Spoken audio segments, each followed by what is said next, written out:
You always had that one big ride. You usually go on that. Should be good there. All right. right. Good morning, everybody. We'll get started.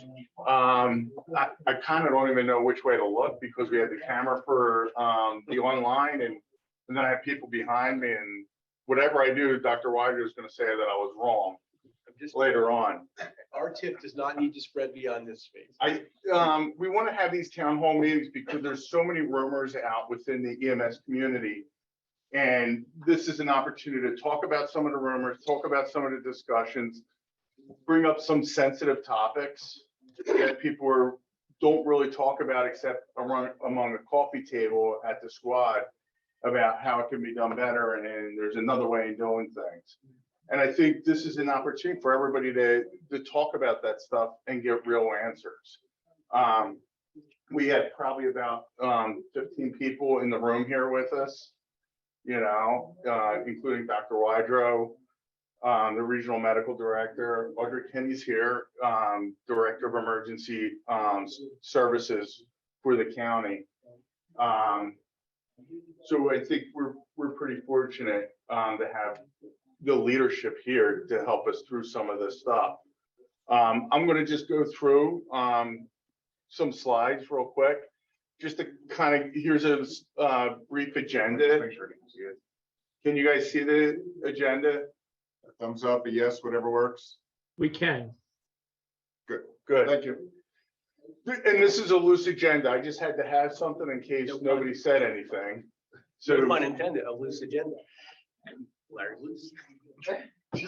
We can mute his mic, right? You set yourself up. As we go through. So I'll just give a brief summary because this is some of the reports that the slides I'm going to show you coming up is what I present on a regular basis to our health council, to our MAC, to the Chiefs Association. The challenge is sometimes this information doesn't make it to the provider level. So we'll run through it and then we'll go back and start focusing on the agenda and anything else that comes up.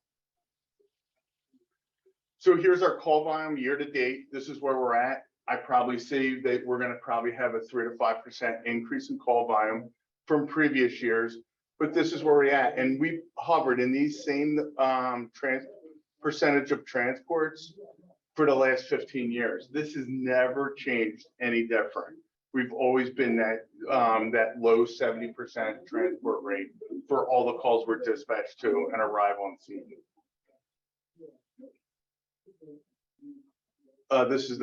This is really for the first 3 quarters of previous years, and we had these remarkable jumps. What's interesting, we had that drop in 2020. And then we spiked the next 2 years, and we're still on path to have another higher call volume than usual.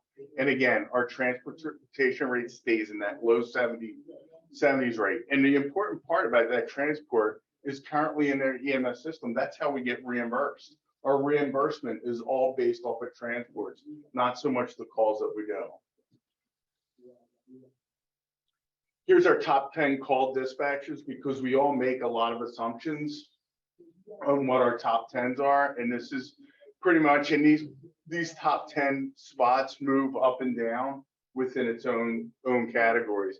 And sometimes number 11 will move up, but for the most part, this is pretty much what our call volume, when you break it down, the dispatch types are.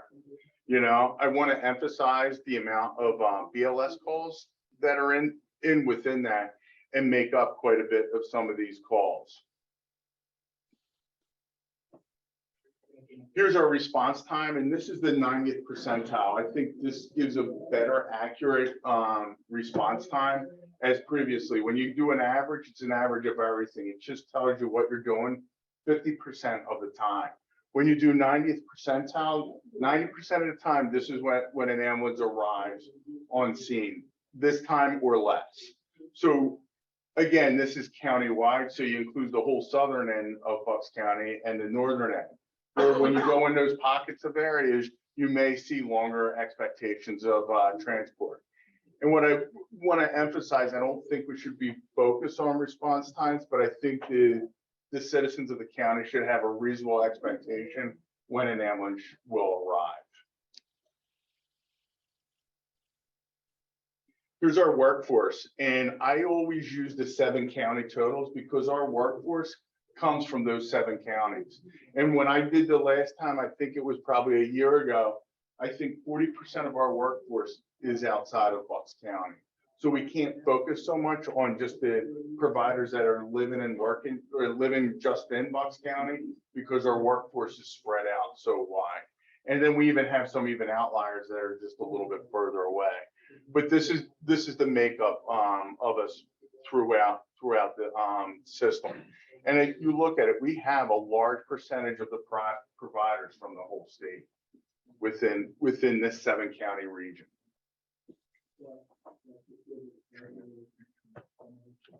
Again, this is over the last 2 quarters of our EMT certifications. And we focus a lot on how many people are not getting recertified, but what the answer is, what we don't know, is the people that aren't getting recertified, were they engaged in the system? We have to focus on the people that are currently engaged, because we have a lot of providers that don't participate in EMS. They just maintain a certification for whatever job they're doing, or they just maintain it because that was what they've always done. We have one provider that does a tremendous amount of Con Ed and lives in Florida and is retired, but that's what they've spent their retirement doing. We don't know how many other people are in that situation where they have a certification, but they're not engaged in any type of EMS activity, especially traditional EMS work. This is our training institute stats as of currently right now. This is where we're at. Some of our toughest times with getting providers, once we get them in the class, is getting them to finish the class. So finishing the class is more than just showing up and taking the practical test. It's taking the cognitive test also. We've eliminated a lot of those barriers for taking the cognitive test. A lot of it relies back on to the student themselves, where they have to sign up for the test. We've taken the financial barrier away, is just going out and taking the test. Currently in our fall class, we have 24 people in our Southern Bucks class and 13 people in our Northern class. One of our biggest challenges, I think a majority of the people in the lower Bucks class are firefighters and seeking firefighting jobs. And we got to find a way in roping them in the traditional EMS. We frequently get discussions about what we're doing for recruitment and retention. The county approved for us to hire a training and recruitment specialist to focus on our training centers and make it better, and go out and do recruiting. And we struggle with the retention part because we're not the employers. The retention part is going to have to come back on some of our EMS agencies. So when you look at some of the things that we've already done, that we've already participated in, we're in a regional recruitment through a bunch of different community college and workforce development programs. We've been at 3 career fairs, and there's a county career fair. They're letting us go and say that EMS is another option. And I think that's one of our biggest things, is trying to find people that never thought of EMS as a potential option for a career. We've sat on the Lower Bucks Technical High School's occupational advisory board for the last 20 years. We've always been on there and an active participant. That is the group that kind of engaged me in paying for the testing for the students, for their cognitive tests, because it was a barrier. Our training institute, part of our training institute is the clinical time. We're encouraging people to go to the EMS organization and do vital signs. This is prime opportunity for agencies to recruit and try to engage with people that are already enrolled in an EMT class. I just want to go over, because quality assurance has forever gotten beat up, over it. And I think it's the only way we know what we're doing. Here is what we do. We're not isolating a particular group of people. Sometimes we do focus on isolated items, but we focus on those items as finding ways to improve, because it's just not about the quality assurance that we do, it's also the improvement process that we have to develop. And here's other things, and I want to focus on, because there's a lot of discussion about the intermediate ALS. We do hyper focus on intermediate ALS. It's a new certification level, and we're trying to find its place in a suburban EMS system. When the intermediate system was started, it was designed for being in the middle of Pennsylvania, where you have little penetration of ALS services. That was the intent. Now we're trying to fit it into a suburban area with heavy ALS penetration.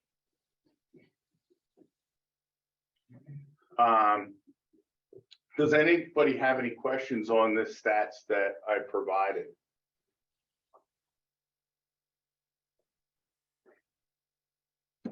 Nothing? Larry, Yeah. it's Kevin. The chart that you put up regarding the classes, the fall, you had it listed as fall 2023. Is that the class that's actually underway now that ends in 2020? Yeah. My fault. That was a test to see if you were watching the slides. You're stimulating, my friend. I'm locked on. No other questions? Hey, Larry, just, I think going back to your quality assurance talking point, you know, one of our larger challenges is,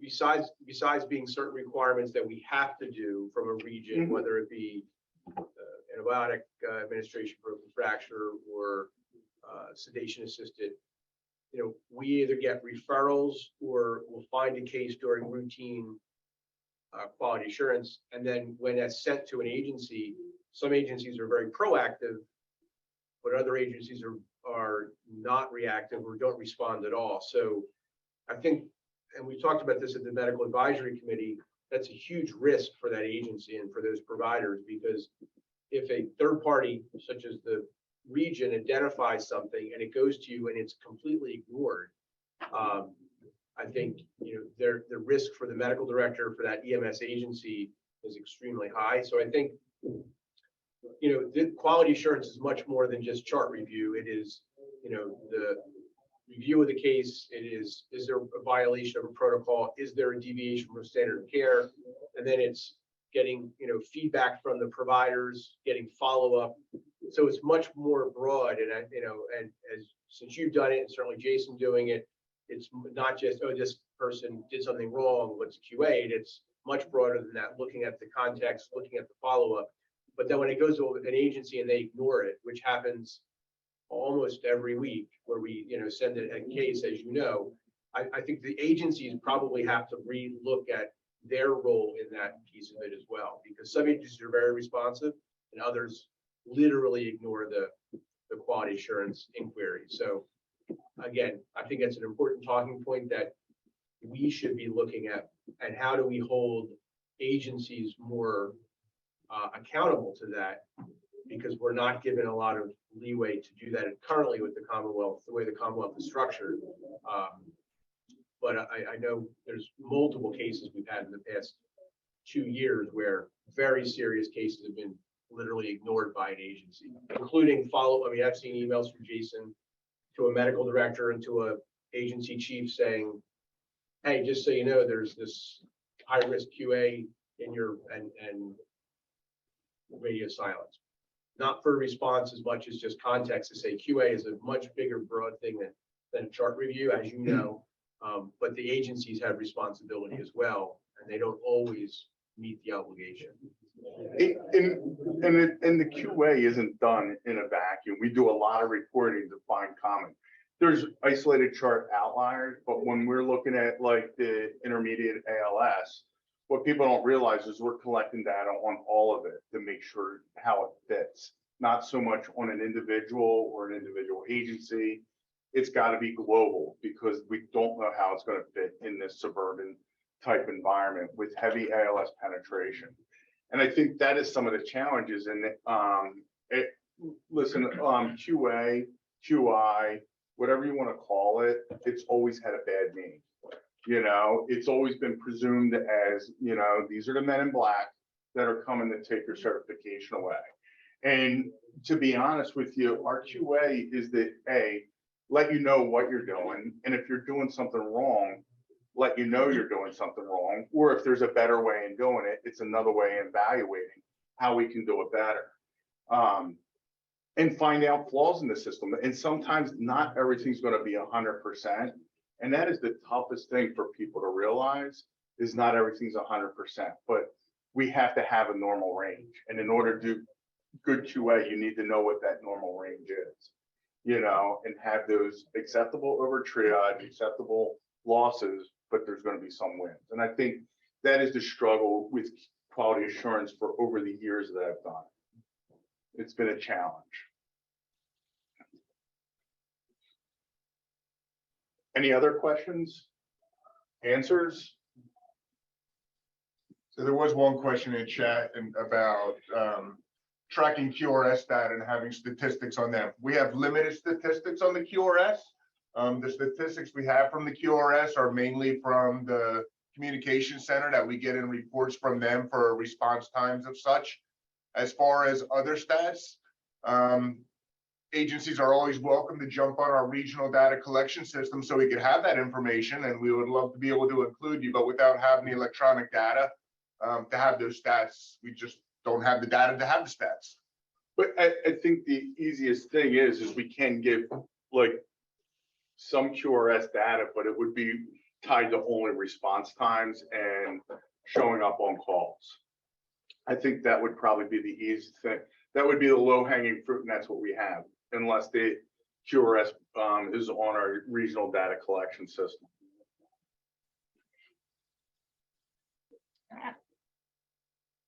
What'd you do? I don't know. Okay. Hey, Larry, Yeah. in-service times for ALS. I know we get the report at the end of the year, which changed drastically about 2 years ago. It's much smaller, not as much detail, which is fine. But is there a manner in which a municipality can be notified when a provider or providers are not up ALS? Because right now it has to be done almost manually to find out that your provider is not up ALS certain days, certain hours, and so forth.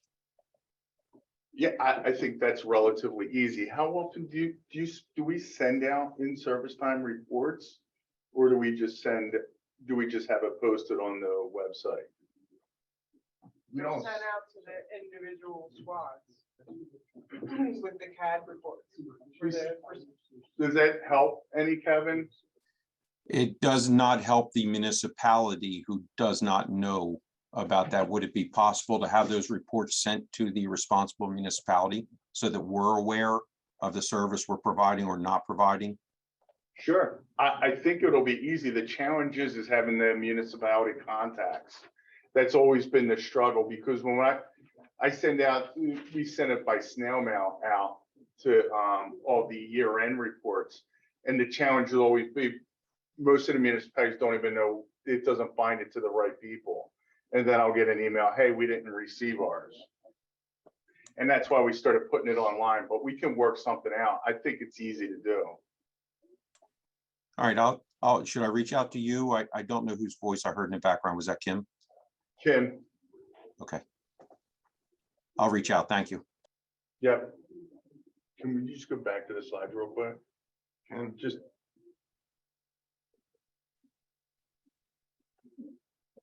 I want to just go right to the end. Hold on. Oh.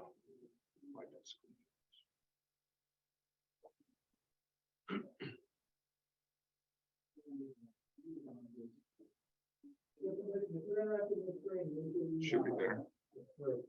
No. Just so you know, that last. Not really. Yeah. Is They your can remote hear, I working, think Larry? they can hear you, but Yeah. that microphone. Oh, there we go. So I want to get, because I'm sure that most of the comments we got when we sent out the town hall was a lot about the intermediate ALS. And it's not that it's ignored or we're against it, is we've been ongoing talking about it on a regular basis. And, you know, creating this dispatch, a pilot dispatch call types was much more challenging than I thought, because Dr. Weiger would send over some stuff, and when we start looking at it and then actually looking at the call cards, is trying to do it in a safe manner. And when I say doing it in a safe manner, so what people are asking us to do is take stuff out of the ALS criteria and move it into a middle of the road criteria. And then not interfere with the BLS criteria. So you still have both of those criteria and doing it in a safe way. And again, we don't know what this looks like in a suburban EMS system. We don't want to operate in a vacuum. We don't want to just justify things just because somebody has a skill. The most important part of the skill is knowing when and when not to perform the skill. And that is always the challenge.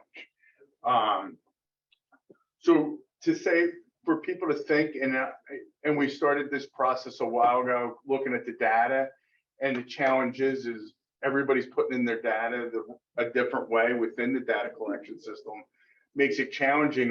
Makes our electronic process very manual, and that makes it very challenging to pull out the data to make sure that we're creating a safe system.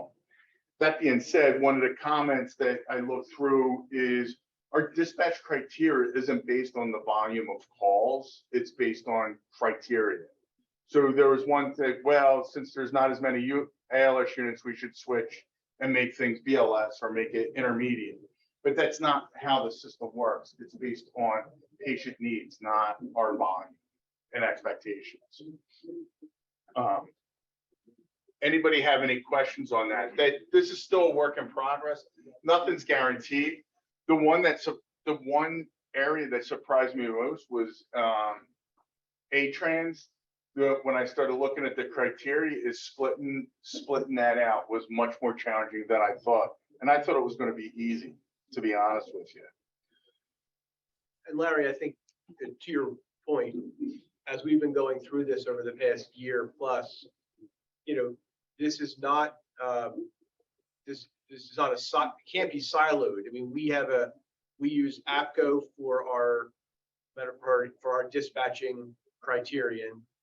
APCO does not currently break out an intermediate level of care. They're binary ALS or BLS.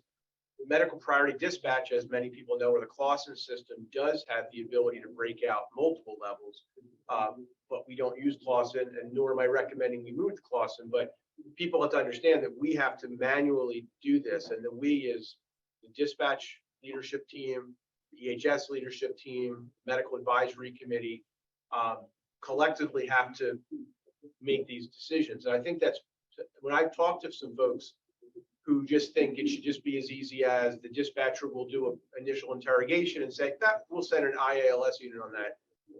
You know, I think once you talk through the fact that it can't be that way, because you know all the challenges that a dispatcher has in that initial interrogation, I think what we've been trying to figure out is how do we get those various groups comfortable.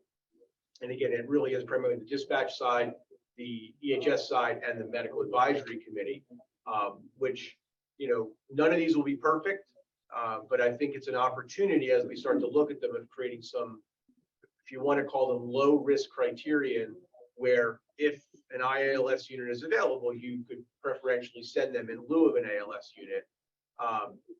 But I also, exactly to your point, we have to look at that data very clearly. And if the data coming in is bad, then our decisions will be poor, because if people are not documenting clearly, if we're not able to do good thorough analysis, if we can't get follow-up on the back end, then you can create a scenario where we'll do these things and not be able to meet our goals. So I think that as we move forward with this, it will be a great opportunity, if nothing else, kind of kicking the tires on manipulating APCO a little bit. But go back to where I started, this is not in a vacuum. Like, we can't just change the APCO cards. We are partners with them, And it's not a unilateral decision. We have to make informed, educated changes that they have to be comfortable with as well. That's missed sometimes, my experience when we talk to people, so. And when I'm looking at this slide, I don't want anybody to think the idea that now all of the diabetics, all the ALS falls and all that is we're creating an intermediate criteria for dispatch. There will still be ALS diabetics, still be truly medic unit dispatched, A-trans and ALS overdose. Those criteria are still, there's still going to be that criteria, but it's just given an extra, a middle of the road option for some of these cases. And I also think as we start to play with this idea and move forward with some type of pilot or in developing this, as Dr. Weidro talked about earlier with the agencies that have limited CQI or medical director oversight involvement, that's a critical piece of it, that they have to have an active QA process, medical director that's physically and actively involved, I think, to help us monitor all this. I actually spoke to a ALS service, I'm sorry, to a medical director recently of one of our agencies who does have IALS practitioners, and actually they had been told, whether right, wrong, or indifferent, that there was a whole set of existing dispatch criteria and that we were just not using them, and that they had told the medical director, actually I saw the email, that we're just going to make this unilateral decision at an agency level to do this. And we had some talking points around why that potentially had risk to it. My point is, a lot of times people don't know what they don't know, and that's why opportunities like this and others are valuable, so people can understand that. And these things, just like running any operation, these are not always simple decisions. They're complicated. There's risk to them. You have to mitigate risk. You also have to do what's right for the patient. Every one of these decisions should be putting the patient at the center, as we always say, and then all the other pieces wrap around that for the good of the system. And then even the tie back, again, we go back to QA. A lot of our QA process is not so much to say, hey, you screwed up. It's to protect the provider and the agency from continuing making the same type of judgment. I don't want to say it's wrong. They don't know they're wrong, and I think that's the important part about it. We're protecting them, for lack of better terms, against themselves and setting themselves up. If in all reality, if it was true harassment, we could send all these to the Commonwealth for an investigation, which is not the intent. If the intent is truly to learn and understand how to work within the system. Any questions? Anything? We had a lot of questions, like a lot of framing questions prior, right around the intermediate level. Yeah. And I think specifically, I think there's two camps, right? There's a group that says we don't need them, and there's like even in the comments, and then there's a group that says we need them. And I think how I keep coming down on this is, what you've said in the beginning, the intermediate level of care and the AEMT level of certification was really created to fix a very specific issue in the Commonwealth of Pennsylvania, rural areas, low ALS penetration. But obviously, because we're a Commonwealth, it has to be applied across the entire system. And I think that's why we have to look at it as, I've said is, I don't want to find a problem for the solution. I want to make sure that we take what could be a solution and make sure it gets applied to the right problem. So I think as we're going through this, it all does come back to communication and aligning expectations around, this is not just as simple as dispatchers arbitrarily saying, oh, I'll send the IALS unit. It's really based upon the evidence we have, the APCO cards and how we use those APCO cards, to your point, for low risk criteria and for certain dispatch types. And then if we can't get the agencies to give us the feedback we need, did you get there and this, was needed a higher level of care, or it required intervention, or it needed something else, we're going to continue spinning our wheels in this. It is a two-way street, and we don't always get the feedback that we need from all the agencies. And one important part is, even when we set up, when Dr. Wider and I started looking at the EMD cards, because Well, on a regular basis, what is it, on a two-year cycle, we review the EMD cards that, I not only just look at the EMD cards, I compare it to our statewide protocols to make sure they fit. So we're not setting EMS providers up for failure or violations of the EMS Act. That's not our intent at all. So it's, again, it's just another component when we look at the EMD cards on how we fit everything together. Anything else on intermediate ALS? Nothing. I'm really surprised. Well, I'm surprised and not surprised, but this is where we need the engagement, whether it be online or not.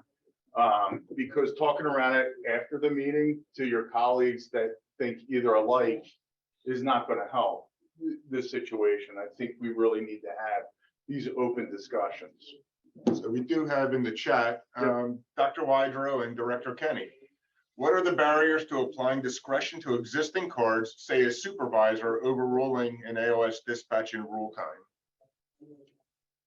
I don't know that we would want to leap into that. I mean, you can really only base a call on what information you're gathering. I think it would, I don't think that that's a wise move for a supervisor to make unless it's. I wouldn't want to, that's a slippery slope. But I guess, Yeah. what's the context? Is the context that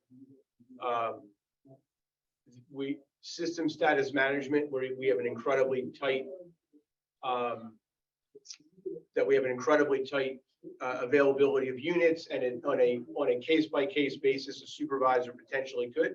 I guess that's plausible, but if it's on the routine, expecting supervisors to make that, I think there's a lot of risk on both sides of that. So that's why we have always established that, just like has been done for decades around the criterion-based dispatch cards, the right way to manage this, in our opinion, and certainly this has been talked about in more open forums over the past year and a half on this topic. This is another opportunity, but in our opinion, and that has been unanimous by my interpretation of the Medical Advisory Committee, from the Health Council, from the Chiefs Association, is that the right way to do this is to find safe ways within the existing framework of the APCO call cards to apply intermediate ALS, not to have it be a discretionary thing on a case-by-case basis, where it's much more difficult to really look for why did you do it? More importantly, follow up if there's an issue or something on the back end. So I think that question would imply, that we've talked about that, right? Should it just be kind of Wild West? And my personal opinion was that, that would be contrary to what we've always done, which is basing it on fairly objective data. Now, I think the dispatchers have, and most people, when I talk about this, the job of a dispatcher, having never been one, is incredibly complicated. And when we review calls for either the EHS side or the MAC side, and the inability to discern high-risk cases from low-risk cases, overdoses from cardiac arrests, syncopes from cardiac arrests, is incredibly complicated. So to then ask somebody on the fly to say, hey, this is probably nothing, should we send another resource? I'm not sure if that's the way we want to build our system, but it's certainly worth a conversation. Yeah, I'm not sure that I want to go down that pathway, because where are the guardrails? And I always ask, every time somebody asks me to do it, what are my boundaries? And I think having no boundaries, I just see somebody fall off a cliff. I think it further, it could delay care too, being said. And I think that's the most important part, is to at least get some resources headed that way. It's always easy to recall or add something extra if we need to, but I agree. I think that's second guessing some of the. And I think we tend to over triage. I mean, emergency services has over triage forever. I mean, that's Healthcare. and we do it in healthcare, but certainly on the emergency services side, we over triage. And to your point, we are often going to assume the highest risk or the life threat, and then exactly what you said, you can pull back resources as is safe and appropriate once you get more data points. And again, how difficult it is for dispatchers to be able to make those those findings to me has always been mind-boggling. Is such limited data points, but you have to make a fairly high risk decision. Over triage is reasonable and acceptable, and all the data on that. All these cards, when you look at their foundations, are all based on an over triage concept. That's how they were created, and I think that's the boundaries to your point that we live within. Yep. Scott, you had a comment or question? Where are we seeing these IALS units? I feel like I don't hear any above your words. They're not predominantly. Lower. The fascinating part about the intermediate units, they're penetrated in southern Bucks County. And I think we're probably looking, log on times. And I was just looking, we only have like 3 months total of all the agencies that are doing it. It's probably a little over, right around 600 hours a month. That's collective, all the units together, So it's predominantly in southern Bucks where our heaviest ALS penetration is also.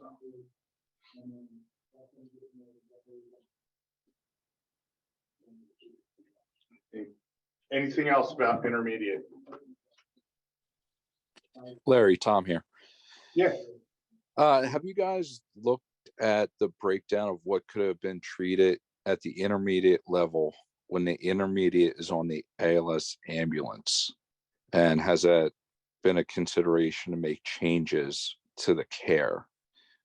Because right now it would either show ALS because the paramedic's continuing the call, or it gets triaged down to BLS. Has there been anything in between and considerations from it? To the best of my knowledge, there's no I know there's a lot of push for it, but I don't know if we're pushing for the right reasons, to be honest with you.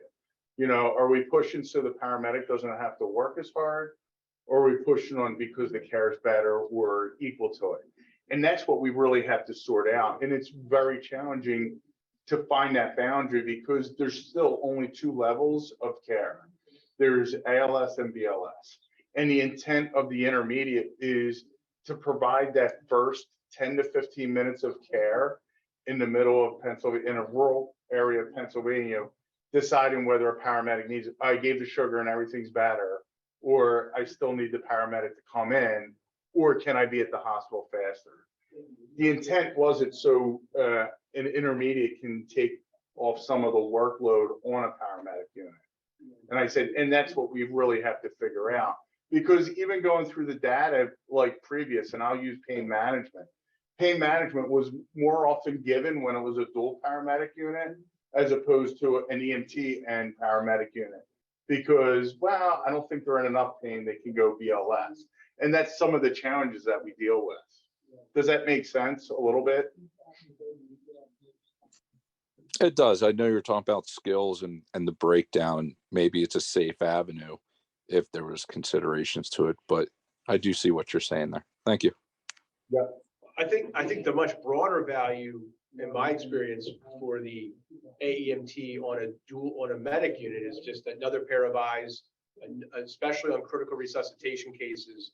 I find, at the agency that I'm involved in, that's where we have the greatest value, is that paramedic is decompressed a bit because there's another person that can help, whether it be with a more nuanced approach to vascular access or whether it be a more nuanced approach to airway management, having someone else that can facilitate or assist.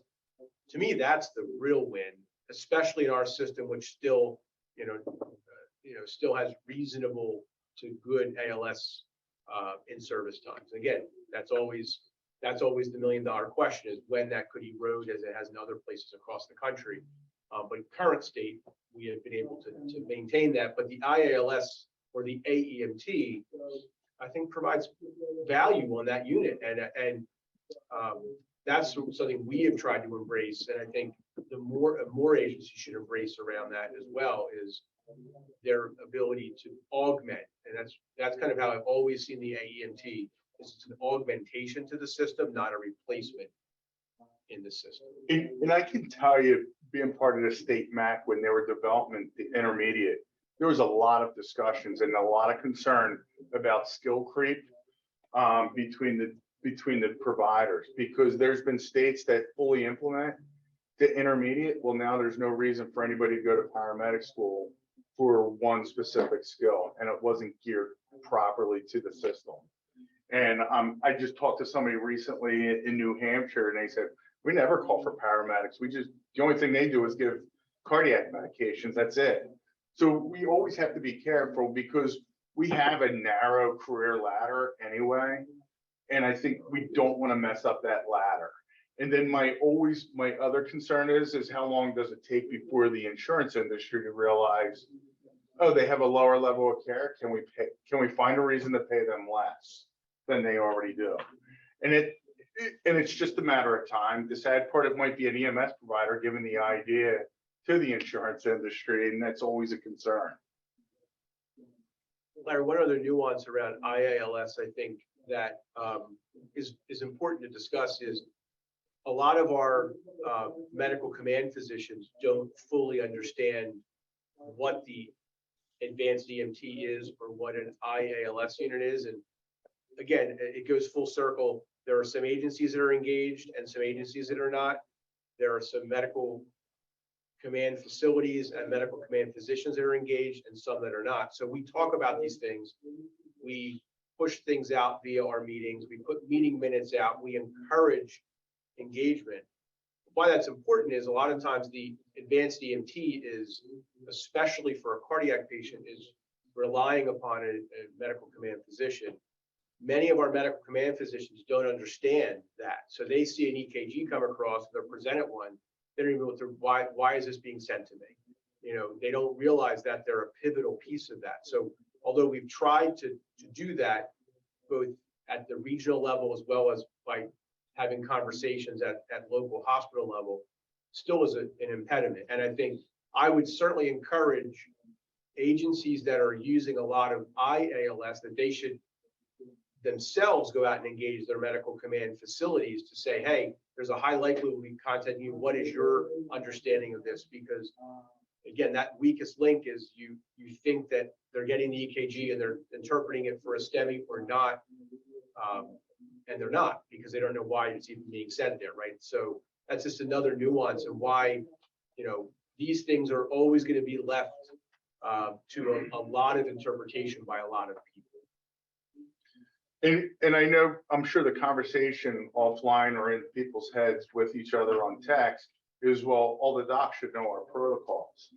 And I think that's a heavy expectation when we have challenges ourselves with everybody memorizing our current protocols, you know. And listen, we did competencies for almost 10 years.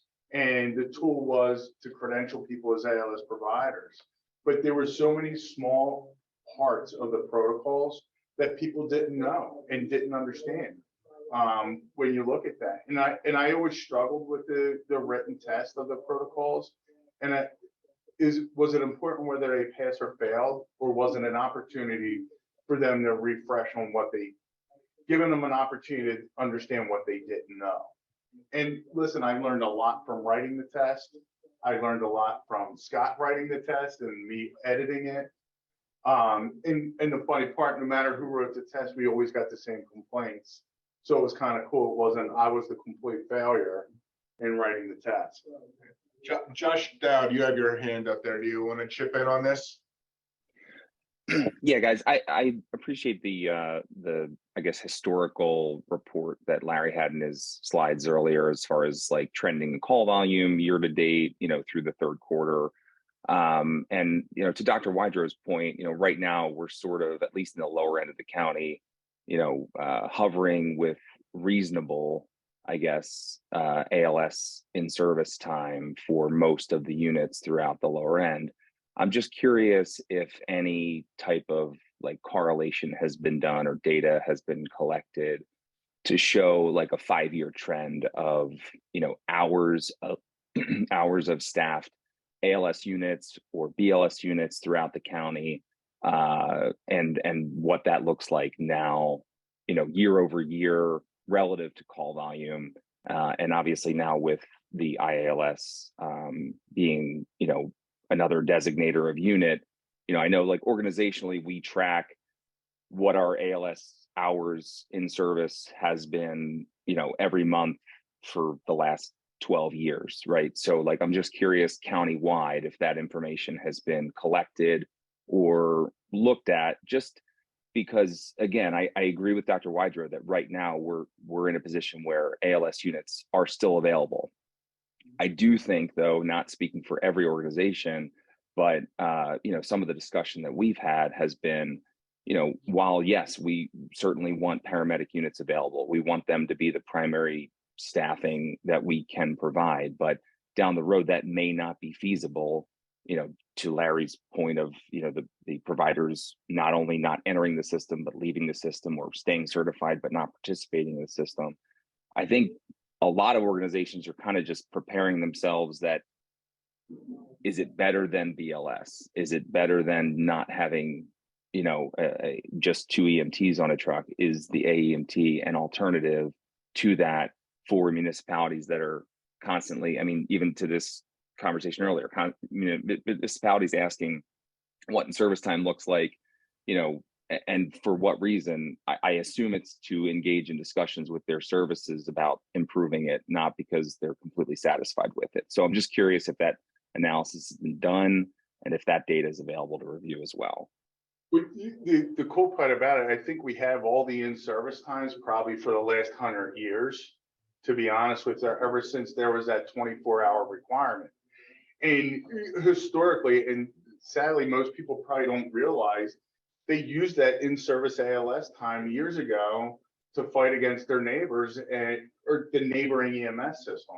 And to your point about is a little bit better than nothing, and that was a philosophy used several years ago when an agency lost their licensure because of in-service times. And I remember the Bureau, and this was even before the Bureau was a Bureau, it was just the EMS office, asked, is it better that they're in service 52% of the time or gone completely? And that's a question we have to ask ourselves, because we still have those debates, even within the comments. People complain about the neighboring EMS agency, is what we have to look at. We're still eating our own in a roundabout way. I don't know if that answered your question, but we do have that data. And the problem is we've only been focused on 100%, and that is gone forever. And that's been our continued focus, is at 100% in service times.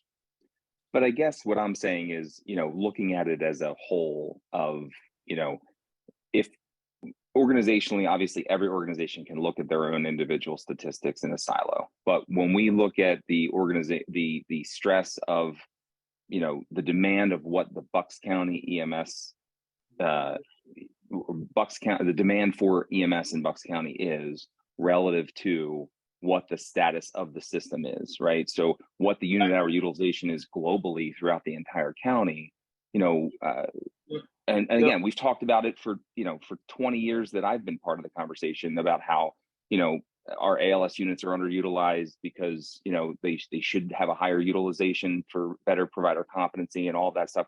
But I'm just curious if that analysis has been, because I think it's a good point for us to be able to continue to further discussions with municipalities that we're talking with about why taking more proactive steps now to ensure that organizations are adequately funded and can look down the road, instead of just finding ourselves in the position 3, 4, 5 years from now where we say, oh, well, yeah, we don't have the paramedics we used to have. And yeah, we should have saw this coming, but I'm sorry, you're only getting a BLS unit in your township now because that's all we can do.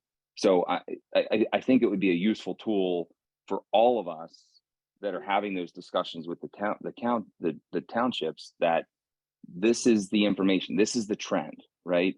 Yes, while I can look at my organization and say we've luckily been trending pretty similar for the last 5 years as far as the unit hours that we staff, but as an impact from the overall system of Bucks County, like you just said, Larry, people are complaining because their next door neighbor has a lower ALS and service time than they used to. That impacts every other unit that still has the same number of ALS unit hours.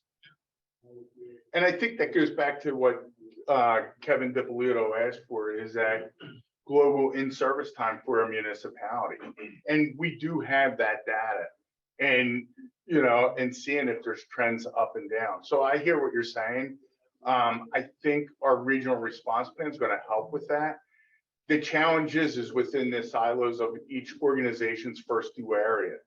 You know, we have 17 different EMS organizations providing 911 service, and everybody's going to have something a little bit different. And I think that's part of our challenges with our fragmentation, because this municipality is okay with whatever. Listen, all we care about is somebody picks up a phone and an ambulance shows up. We don't care anything further, because we also have to look at 22% of our municipalities contribute nothing to EMS globally is what we really have to look at. And everybody wants to focus on call volume. And I always think my thought is the right number of ambulances for the system. And that's about time, not so much how many calls we're doing. And where the calls coming in is, okay, is this EMS unit doing too many calls to where they're just getting tired and they just can't man that pace. Does that make sense? So I think we're on the same page, and we have that. Yeah, The other thing though, it does. What's the workforce impact, right? I mean, how many more commonly paramedics and EMTs, but EMTs as well, go from agency A to agency B to agency C, either very short downtime or no downtime at the expense of having to staff the system. So I think it's even broader than unit hour utilization. It's also provider utilization. And since we are all siloed, even though we like to pretend we're not siloed, we're very siloed, you know, and, you know, paramedic A goes to 3 different agencies over a 3-day period, may have 0 downtime. You know, people know, but they don't know. They look the other way. You know, where does that come into the broader system discussion as well, especially amongst the leadership of the agencies? I agree. And this has been always a big thing, is we kind of set our providers up in the long for failure in a roundabout way, and having that ability to jump from organization to organization. When I saw the last time I looked at it, we had EMTs working over 300 hours a month. You know, there's only 720 hours in a month. And when I see providers that are working 300 and 400 hours, if they get into a crash, fortunately they're in EMS, because if they were driving a duck boat on the river, they would want to know what they were doing for the last 3 days. And if you said you were working, you would have problems. And I think that's what we really have to look at, is that provider challenge. And our systems we've always been heavily dependent on per diem people, you know, and this is where we're at. It was a problem lying in wait. We still schedule the same way we've always done it. You know, there's only, I think, 2 organizations that have some sort of rotating schedule. So we're seeing some of the problems that we saw during that transition from an all volunteer system to supplemented by career people, where, okay, the career people were only working Monday through Friday, and that's it, and no weekends, no holidays. Well, we kind of are doing the same thing to our career people, where we have career people working Friday, Saturday, and Sunday. And for a work-life balance, that sucks. You know, talking to somebody that lives through that, you know, where every 3rd week we're all home together. So that's something that as a system we have to look at, and even within our own organizations. You know, I hear all the time that everybody's going to quit. And I've had discussions with many supervisors. I was like, when they say everybody's going to quit, that means they have another job or another 2 jobs that's going to fit this identical schedule with the same salary. And I was hearing that from organizations that are the top 3 payers as far as salaries. You know, I was like, we're all struggling, but sometimes we got to run our business. Hey, Larry. Yeah.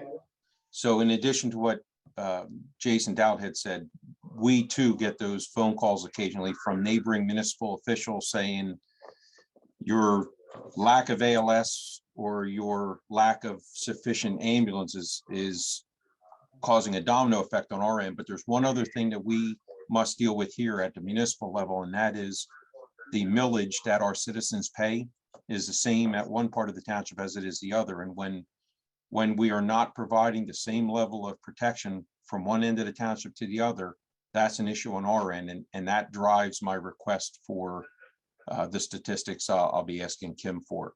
So there's that minute, or I would say that smaller scale statistic that we are concerned about, whereas we're not providing the same service availability to our citizens from one area to another. Right. And everybody's focused on the tax millage. Okay, that's a maxed out. But when I was doing the ARPA stuff, is I found out a lot of municipalities don't necessarily use the tax millage for paying their EMS. They base it off of donations. So I think there's got to be a way for municipalities. There's got to be a plan B, because when I dealt with multiple municipalities, I'm like, what is your plan B if this ambulance service isn't here? And there's a lot of them under the assumption that the neighbor's going to pick it up for free. And that's not necessarily the truth anymore. But even today, I still have municipalities telling me there's a neighboring ambulance service willing to do it, for free. So as long as we have, it continues to challenge the whole system. Yeah, So, in our particular case, the tax millage goes directly to the squads. So we want to make sure that we're providing the same level of service, understanding that they could be tied up on a call, but yeah, there's nothing you can do about that. everybody, and we'll talk about this earlier, everybody talks about we need a regionalized system. We kind of have a quasi-regional system. We have 17 agencies that serve 54 municipalities, and our EMS agent cross municipal lines. There's no other public safety service, with the exception of the dispatch center, that does that. So we're kind of quasi in a pseudo regional system, when we have one agency that covers from a county line all the way to the river. We do have some regionalization, and the municipalities are still working in their silos. They want to know what their portion is. And I think that's tough to parse out. And that's a longer discussion, to be honest with you. And my thoughts on how it should be.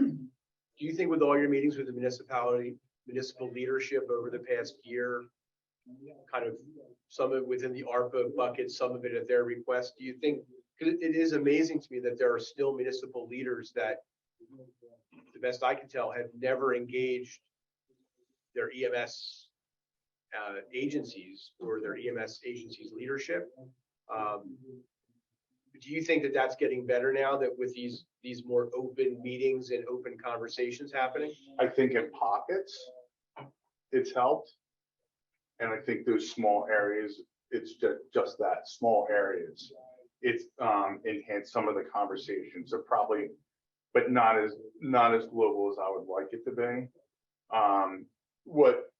What's concerning is when do you think this is going to happen, and am I still going to be in office? I think is some of more of the concerns. And listen, I'm going to be here, and I'm concerned about it. I was concerned before.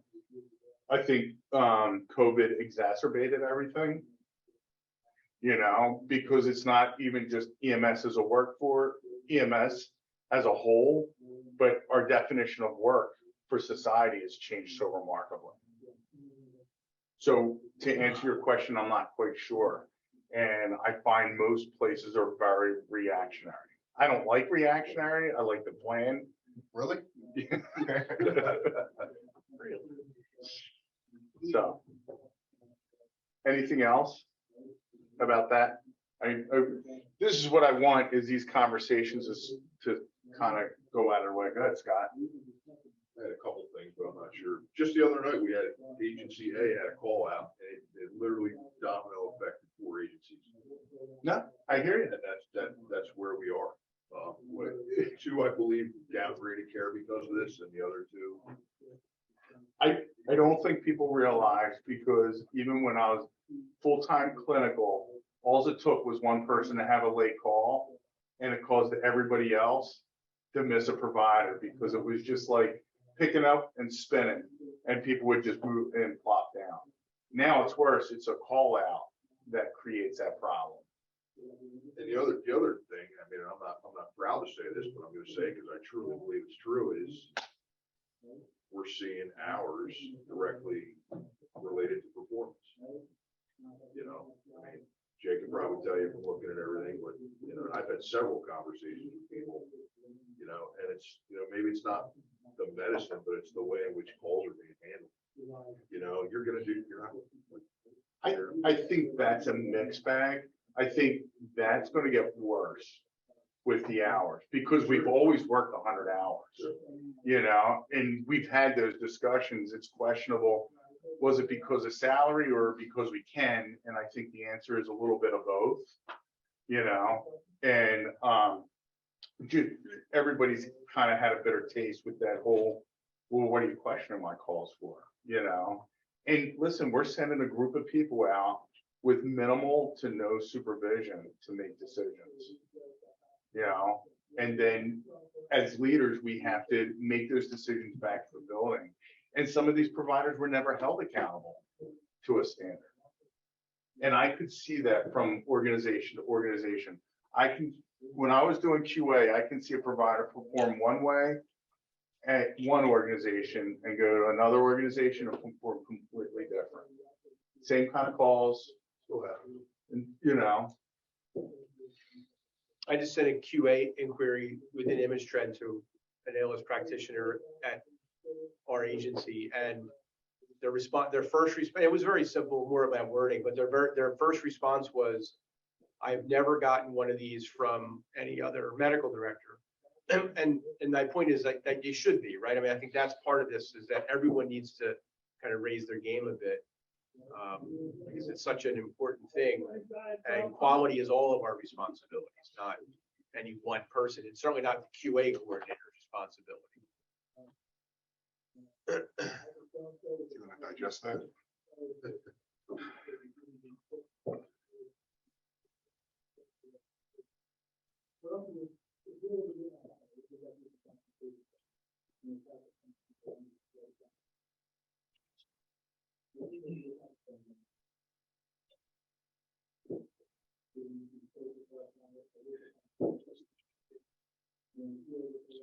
Dave, to answer that question is we've had an MCI plan forever. When was the last update? Was 17? Yeah. I think our last update is 17. The problem is some of the challenges is people dispatching as an MCI is when you get those 5 patients. I forget what our minimum is off the top of my head. Is it 5? You know, that we upgraded to an MCI incident. It's kind of like, it's the struggle. We've all been trained on triage tags, but it's one of them challenges I've always come to. I'm like, when do we use them? And then we have a bus accident with 17 people. I was like, how did our triage tags work out? Well, we didn't need them for that. I was like, all right. So then we had a call with 25 patients. I was like, how the triage tags work out? Yeah, we never got to them. And to the point is everybody's trained at, it's just holding that accountability, and to mandatory all the providers, we have it. It's part of the it's part of our plan. We don't have that authority to mandate that. The only people that have that authority to mandate that is either at the state level, where there's 14 different regions, and I forget how many counties, you know, and each can have a different kind of MCI plan. So to put it that global is challenging. And we have a little MCI rollout that we've done before. We were doing them more frequently. We kind of stopped with COVID start. When COVID started, it kind of killed all our classes. But a couple of the places, you know, requested it, and we took care of it. I mean, that's something always on the board as well if somebody's interested in it. Does that answer, Dave?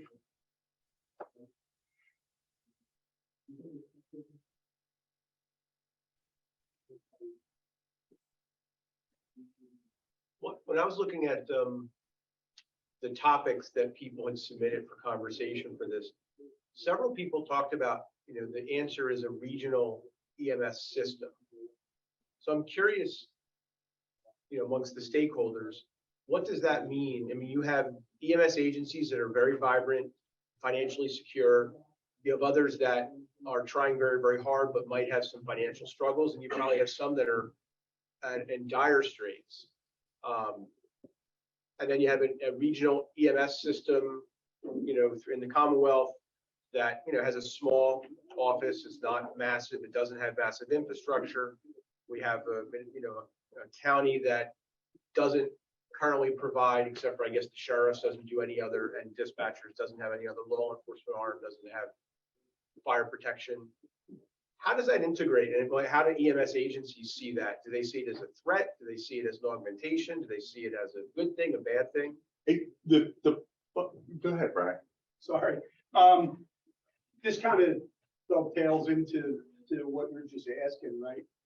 I was at the World EMS Conference last week, and a lot of what we're talking about, the IALS. So what we're talking about is a byproduct of the provider shortage, right? The provider shortage is a byproduct of poor wages, poor benefits, no retirement, right? At this expo, I went to a recruitment and retention lecture, and it wasn't shocking. Like, this lecture pointed out all these problems and why paramedics and EMTs are leaving this profession, right? And I don't have the numbers in front of me because I didn't bring my laptop in. If I knew, I would. But they're astonishing, the numbers in the amount of people leaving, right, at every certification across the country. The median wages for paramedics and EMTs, right, was what they used to be here years ago. Like, in our region, the current going rates are pretty impressive compared to what the median is for the overall country. So the provider shortage is linked to wages, benefits, lack of retirement, right? So we're talking about all these byproduct problems, but we really need to be focusing on fixing the provider shortage, recruitment, retention, right? Well, we can't fix that until we fix better wages, better benefits, and some form of a retirement program, right? And I think a lot of providers that are, screaming for regionalization, my opinion is their feeling is we're not going to get better wages and benefits and a retirement because the 16 different silos can afford what they can afford, right? So if you're getting that great financial support, which very few are, right? You can provide that to your people, right?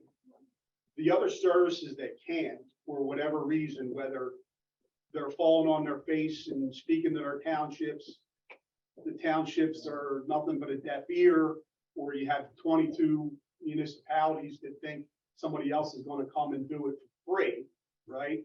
It's just one giant circle that's leading to all these problems. But we can't fix any of this. I think we need to set like a goals, and how we're going to fix this, whether it's the system that we currently are working together to get the municipalities to understand what our needs are, right, to service every municipality in this region, or to the other side of the fence, to complete regionalization of the system and making it one system. But, again, it's funding, it's what we're able to provide our providers, right? And the other thing in this whole recruitment and retention thing is retention takes care of your recruitment, right? So if you have the salary, wages, and benefits and a retirement where you're not losing people, well, it's going to be very easy to recruit people because you have what their current needs are, right? And the other thing that was surprising well, not surprising, because I think we all talk about, the current younger providers and work ethic or lack of work ethic, yada, yada, yada.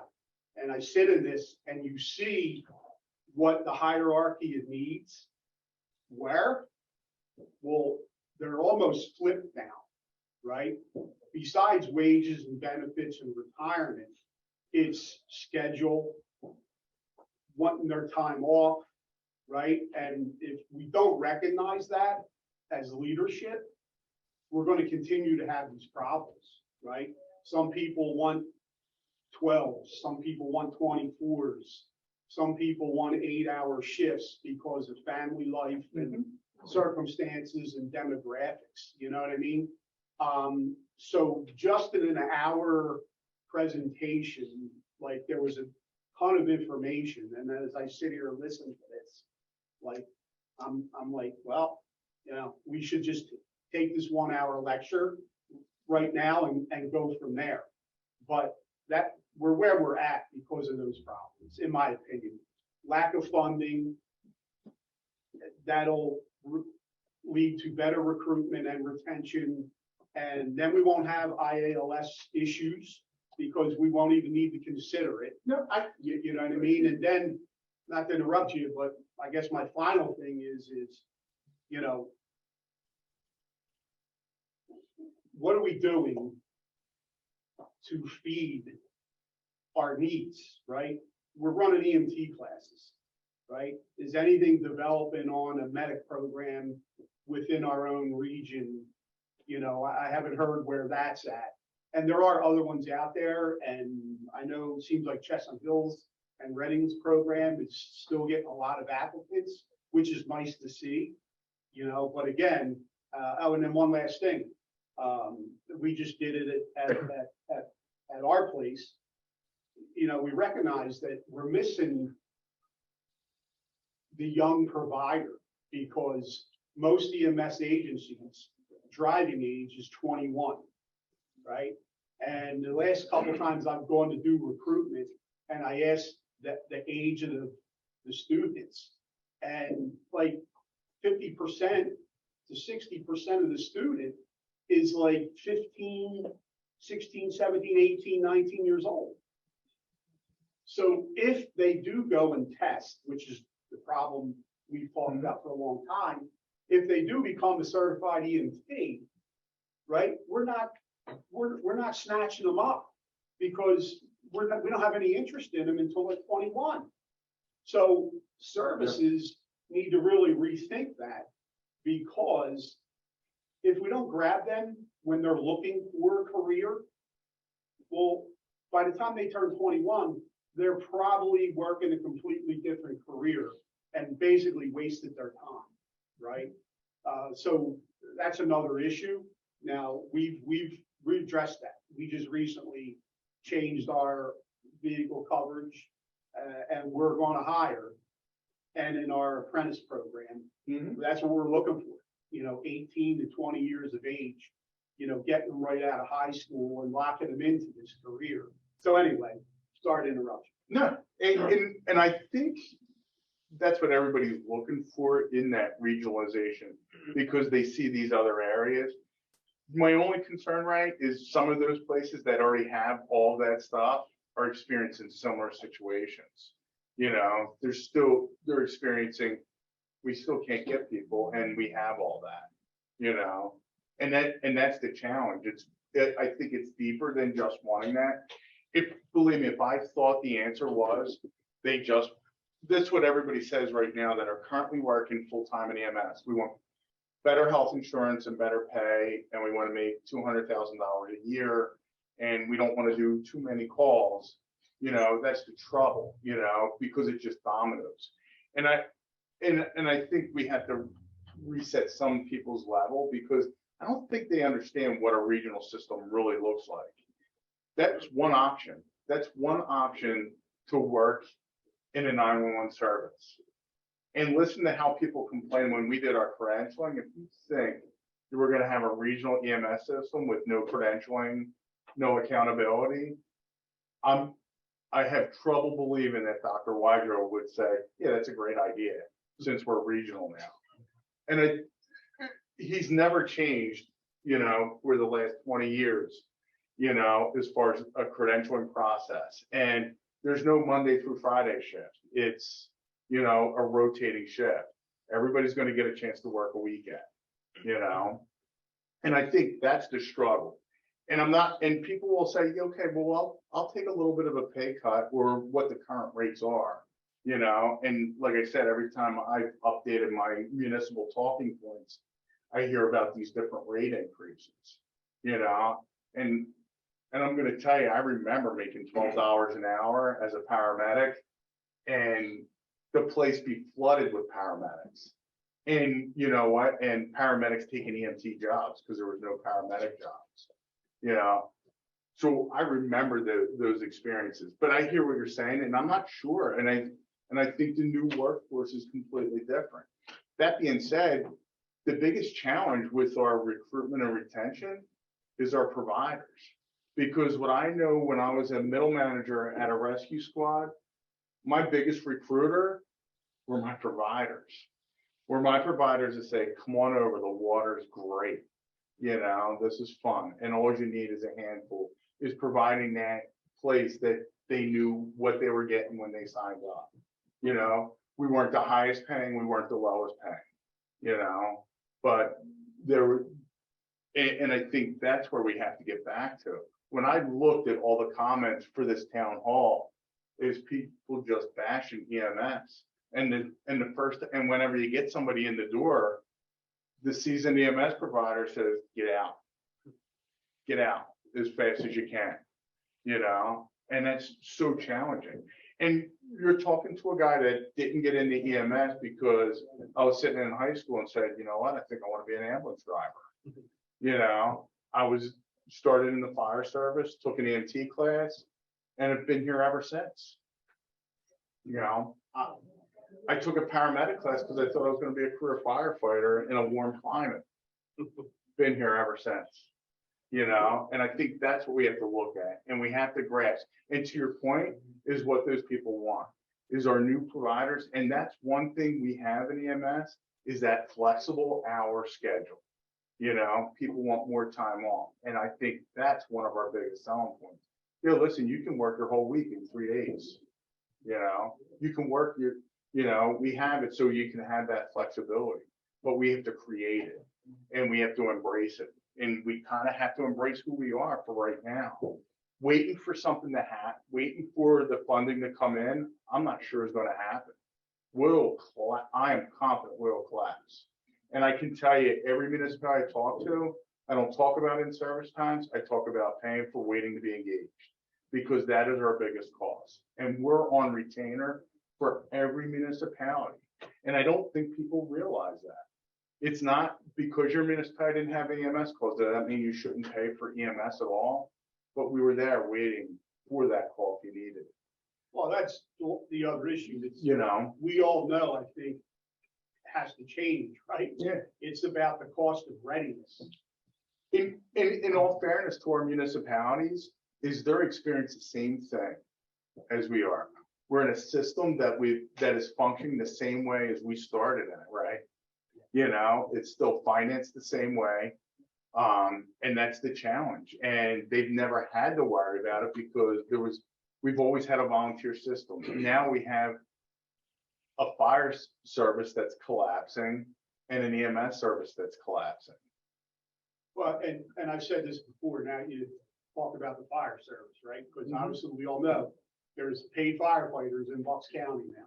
Not everywhere, but they're starting, right? Well, EMS 30, 35 years ago was predominantly volunteer. And then you had the little day work crews come to be, yep. And we know what it's grown to be today. Well, that's where the fire service is going. However, and everybody here has probably heard me say this before, and I'll say it again.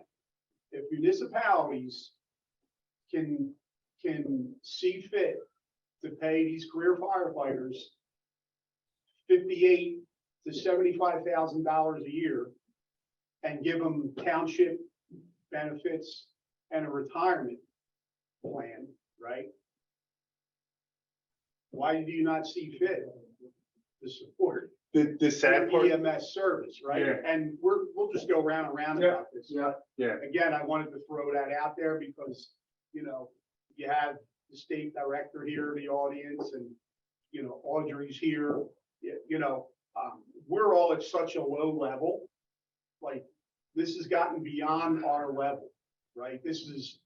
And we've invoked the county commissioners recently. yeah. Like, to me,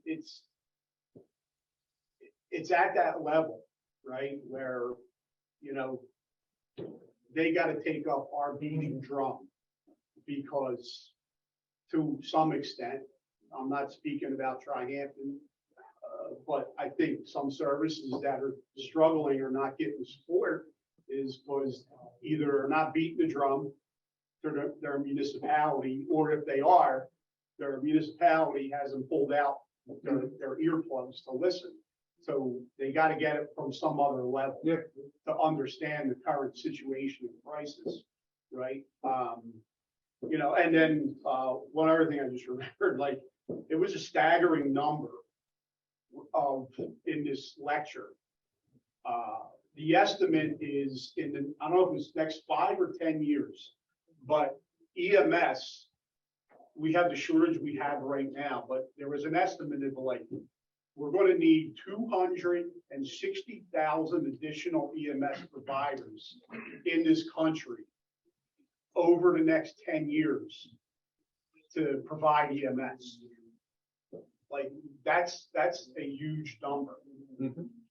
So, I think we all know where we're at, but, and these town hall meetings are great, and we've had chief meetings, and like Dr. Wydro has said, but we need to really get our doo-doo together and start figuring out how to make progress on these issues. It's only going to get worse if we don't. So, and with that, Did you have a comment, Kevin? I thought that was your name you popped up. Yeah, I was just gonna say, as Ray was saying, getting the municipalities to hear what I had asked, and I just emailed Kim for those reports, that could be part of it. Let the municipalities themselves know directly where our EMS shortcomings are. And that's what I'm asking for, because I know we have some shortcomings in this township from one end to the other by no one's fault, but we, the municipality, need to know it. And I just happen to be in tune to it to be able to tell my bosses of what's happening. I'm sure many municipalities are not in that position to have someone watching this situation, giving them the heads up. So to Ray George's point, it is ideal if those reports would not only go to the squads, but go to the municipalities that are depending on those squads so that they know if there's a shortcoming. Well, I can assure every municipality there's a shortcoming. I'm confident, that counts. Yes, you can, Larry, but what I'm saying is you're not in contact with them on a regular basis. And I'm saying that those monthly reports that say, hey, this half of the township didn't have ALS 36 hours this month. Are you aware of that? Right. And they do get the year-end report, and some people reach out and some don't. We got to wonder, do they know how to interpret what that means though, right? I think we kind of streamlined them to make it more readable. No, not just at context, right? A lot of people boil it down to you dialed 911, a vehicle with lights showed up, you went to the hospital. And to know that that might have been a mutual aid response, that might have been what historically would be a lower level of care that would have typically responded, what that timeline might have looked like. Those nuances might get lost to people, especially in aggregate data. I think the challenge is our current system, for people to see that, because our response plan is so seamless. If an agency is not available, the next one comes in. Right. It's so seamless, you don't even say it. And I never paid attention to it. It's just, this is what I grew up in until I was at a municipal leadership meeting, and one of the municipal people says, your biggest advocacy is your mutual aid process. It's smooth. Nobody knows that ABC ambulance is out of service because the next closest comes, and we still maintain these response times. I'm in the middle of a neighboring state as a EMS physician expert for a lawsuit where the named ALS responding unit is being sued by this decedent's family. But the 4 BLS agencies that scratched, and as you know, some states have a system where you get dispatched, your full scratch time, then you go to that. And in this particular ALS unit was coming from about 30 minutes away, but they're getting sued. So no one even, like to your point, no one even had to interpret that other piece, which I've been bringing forward to say, you look at the dispatch record, where's the accountability for all of these first aid squads? And to your point, we don't give that opportunity because I think that's unsafe. I mean, most would agree that if you know you can't get a response out of agency X, you should send agency Y. And that is why we have a quasi-regional system, excluding the employment side. Yep. Go ahead. Aldrin, can you stand? Because I don't want you to fall off the chair. Oh boy, who invited him? So you say we have a quasi system now, regionalized system now. For dispatch. What's that? For dispatch. For dispatch with the automatic response, how it rolls. Everything else too, we're going to the different municipalities. In a roundabout way, we have a pseudo, we cross municipal lines, We have 13 or 16 different EMS agencies. Is there any way we can pay into a county pension system to keep these providers? No, it's no different than trying to pay into a municipal system, Because that's what people are looking for. That's why people are leaving. There's no way in doing it. And the can of worms that opens, is can we pay into the state system? Because, where does that end? And then if EMS, a third party private company can do it, well, Walmart wants to jump in on it too. Because during the pandemic, we made all those workers essential workers, and I think the challenge is, and then every municipal police department, do they jump into the county pension too? And there's no way, I don't know pension law, but I am sure there's no way to buy in to it. Someone's got to ask, right? No, I'm okay with it. I wanted to bring it up, you know what I mean? The biggest reason people are leaving. But I think Ray's point is an important point, because I think the workforce is changing, is that they're much less tied to the money. And if you go to these most workforce discussions now, they tell you that, if you're using money to fix recruitment retention problems, then you're creating a failing solution, because I think most folks are looking much more for life work balance, Health and wellness. the ability to schedule more, and again, which is completely contrary to what we've done in healthcare for decades, right? We've created this kind of, here's the shifts, you work them, you got to, and again, it's healthcare. Nights, weekends, we don't have an option to not cover those. You don't have an option to not. My daughter just graduated nursing school, and she's shocked that she has to work Christmas and New Year, and she's like shocked about that. And not in a bad way. She's like, God, I can't believe this. Like, and that's the reality, right? But I think you can get away, because look at how most hospitals don't have pensions anymore. You can get away from the pension piece if you can create living wage salaries that you don't have to work 1,000 hours, and create some kind of retirement. It's going to most commonly be a free market retirement, like a 403b or 401k, than it is going to be a true pension. But if you can give them the ability to have life work balance and more control of their life, that pays greater dividends. Now, the problem is, how do you do that when you've got, bottom line is, I got to fill this many shifts, and many times they're undesirable. What do people hate the most? Nobody likes the 6:59 call if you're done at 7, but yet it happens every day. And then you're out for an hour, especially if your leave isn't in. I guess those things are what, we don't have a system that does that well, right? Because we don't have the ability, I'll go to my world. Our docs hate it, right? That they're working, they're done at 7, at 6:55, damn squad brings a code in. Wasn't your plan, but they're there for 2 hours afterwards. And that's just the reality of our world. But I think it's less about, I agree, if we can come up with a better overall funding strategy that allows for, real retirement options. But I think they want life-work balance as much as they want that, if not more. I think And we this have is to why ask we have ourselves- providers on here. Does any providers want to chip in and tell us what's important to you? And they do want that work-life balance, right? But you can't get that if you're not paid a good living wage, right? You can't afford just to work 36 or 40 hours a week if you're not being paid well enough. So even though that's up there on the higher up, it's still linked to the I wage. agree with you, Ray, and like I said, that wage is one thing, and now I forget what I was gonna say. I agree that we need that wage, but even with wages high, and even with careers, listen, since for the past, probably even longer, but engaged so much with the emergency service as a division. Our dispatch center has been almost 25 short, for the last 3 years.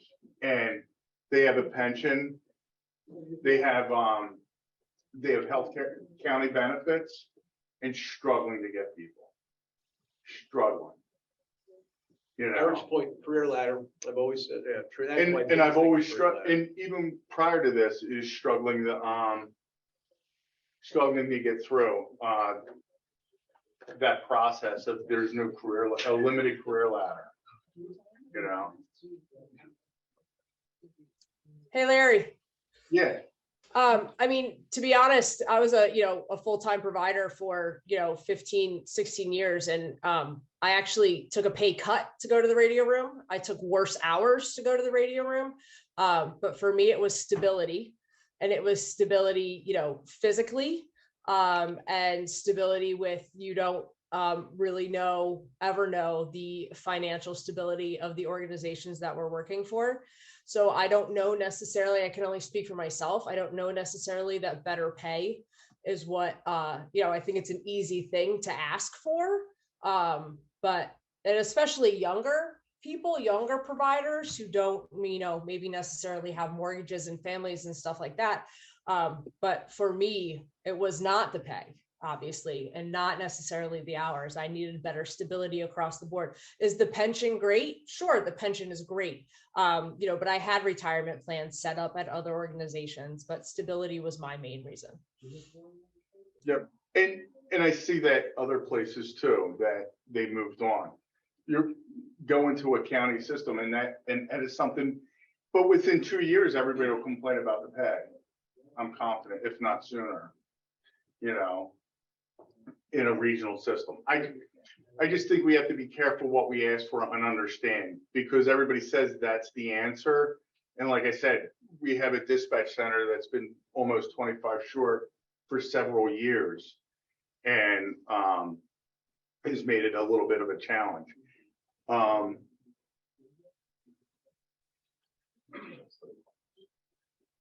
What's this? I'm just reading that last message. The fact that Keegan wants to hit Ray in the head is the thing that concerns me more than anything. But I'm with you. Because you know what? When I looked at all these complaints, these are complaints I've had throughout all my whole career. That I want this, and this. And so I feel everybody's pain. But you can't force, a round block into a square hole, especially if the square hole is much smaller. It's challenging to do. It's people pay, you can't pay into the county pension. Of course, they wouldn't give you the right rate, even if they could, it would be 12%, so you can get 9%. Everybody has to have a convenience fee. We have to realize. Do we know this for sure? Can we talk to them?